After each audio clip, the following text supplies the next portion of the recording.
How to use the clipboard in Microsoft Word. Have you ever had the need to store copied things and use them as you need them? Today we will show you how you can do it in Word. So let's get started. Okay, first of all, open the document in which you want to copy things. I will select this text document. As you can see, the text remains, and I would like to copy everything I want to just insert it in the places I want. I can do that in a typical way by copying one part at a time, but there is a better way. We will use the option called Clipboard. We can activate it by going to the Home tab. At the bottom, we will find the Clipboard option and click on this arrow next to it. As you can see, a list will appear on the left. Now just copy everything you want. As you copy something, it will appear in the clipboard. Now simply select the part where you want to paste that text and click on the text in the clipboard. You can also delete everything from the clipboard by clicking this button, or clear the clipboard by clicking this button.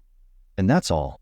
If you found this tutorial helpful, don't forget to give it a thumbs up, subscribe for more similar tips, and hit that notification bell so you never miss an update from us.